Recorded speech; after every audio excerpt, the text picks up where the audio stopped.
Hey everybody, welcome to Reverse Homesteading.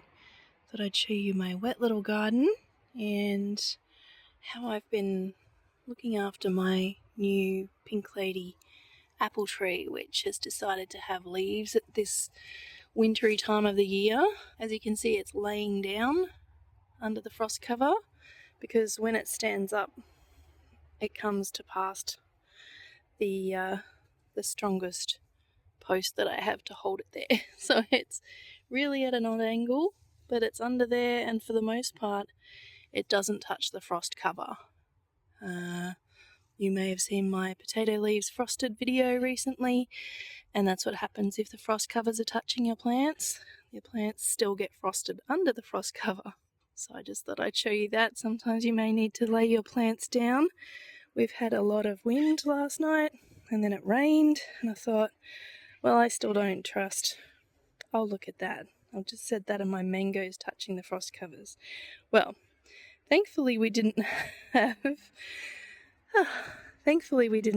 a frost last night because it was going to be pretty windy. As you can see, the frost covers totally come off the potatoes there. They're just on the ones in the pots, and the sunchokes, the Jerusalem artichokes. Other than that, I think we've been okay with the windy weather. I'll continue pulling all of the covers off. Here is my olive tree that we've cut back there in the distance. It's still a little overshadowed by this tree here, but we're going to cut this canopy bit back a little here and down to this branch and a little more on the other side, so there will be more sun coming in here. But as far as I can tell, this is probably the best spot in the yard to be sheltered enough to grow a pineapple.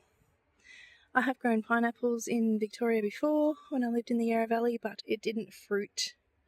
It was a rental, so I really wasn't there long enough to find out, but I'm guessing it wouldn't have because it's colder there than it is here. I'm going to give that a little bit of space there because the leaves do spread out a bit. So just make a spot in the soil, just has to be in contact with the soil. You don't really have to bury it so much. Just anchor it a little bit in the soil and give it a little bit of water. So there's your pineapple. They're cute little plants just as a landscape plant, even if they don't grow pineapples for you. So give it a go. They're rather cute, and some of them even, probably not this kind, but the kind that have a bit more orange and red on the leaves are actually quite pretty as a landscape plant. They do spread a little bit, but not before you'll know about it, so they're not really an invasive thing. But it should be a little bit sheltered here from wind and frost. I was encouraged about colder weather and pineapples in the far north. We lived somewhere where we did get frosts in the far north of Australia. As I was leaving, it was growing 2 pineapples. One that I've been watching for nearly 4 years. There were 3 in the garden when I got there, and by the time I left there were about 18 pineapple plants just grown the same way from the top. And hopefully the new owners enjoy the pineapples there. I only ever planted the sweetest ones, the nicest ones. So they're a long-term thing. They usually take 18 months to 2 years if they're quick. But this should be a sunny, sheltered spot, so who knows, maybe it will fruit. But we did get frosts up there. I'll link a little video up in the top right-hand corner for you of one of our wallabies up there resting in amongst my pineapples.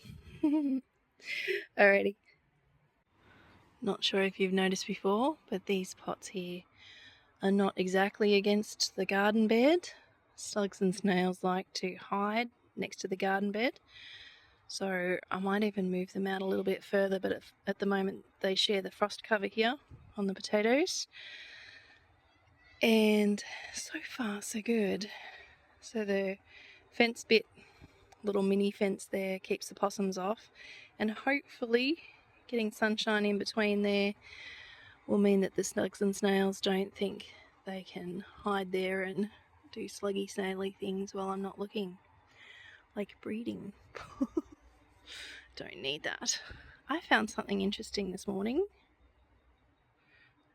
I believe it's part of a fish fountain I found it in the back corner down there near my olive tree. Been finding all sorts of artefacts in the archaeology of my garden.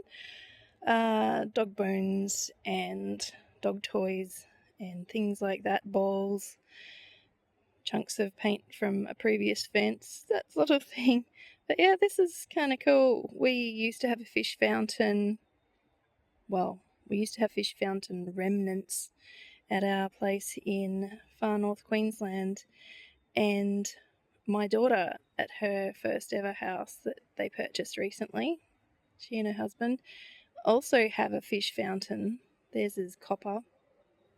Very cool garden that they have. They're still finding it. It's been let go. But yeah, this has got me to thinking.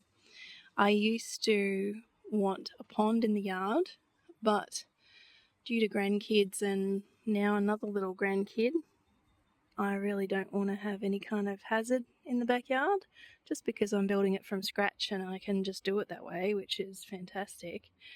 I'm just thinking about something I wanted for years, and then I actually lived next to someone and they actually had the thing that I was wanting.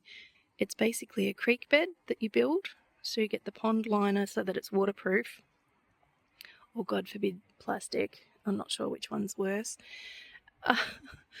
And you run a line of it down the side of your yard where you've got a natural slope, which we do have here, and it still slopes backward this way. So theoretically, I haven't run this past hubby, it will be a long-term proposal if it is a proposal. You can actually have it coming around here in front of the fruit trees, so it won't be a hazard for the kids because it's usually dry. You could just turn it on for fun for them with the pump to get the water back up the hill. You could do something underground if you really wanted to take the water lines back up the hill, and the water would flow through the rocks, little river rocks that you can buy.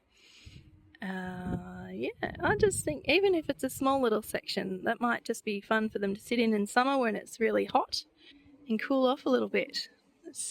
Sounds like a bit more fun than a plastic shell, doesn't it? That's what we've got at the moment.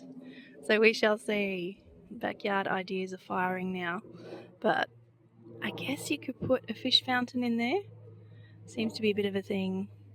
My brother loves fishing, so I'm really surprised he doesn't have a fish fountain at his place. That's our rainy morning here at Reverse Homesteading. Thanks for watching, and I'll see you next time.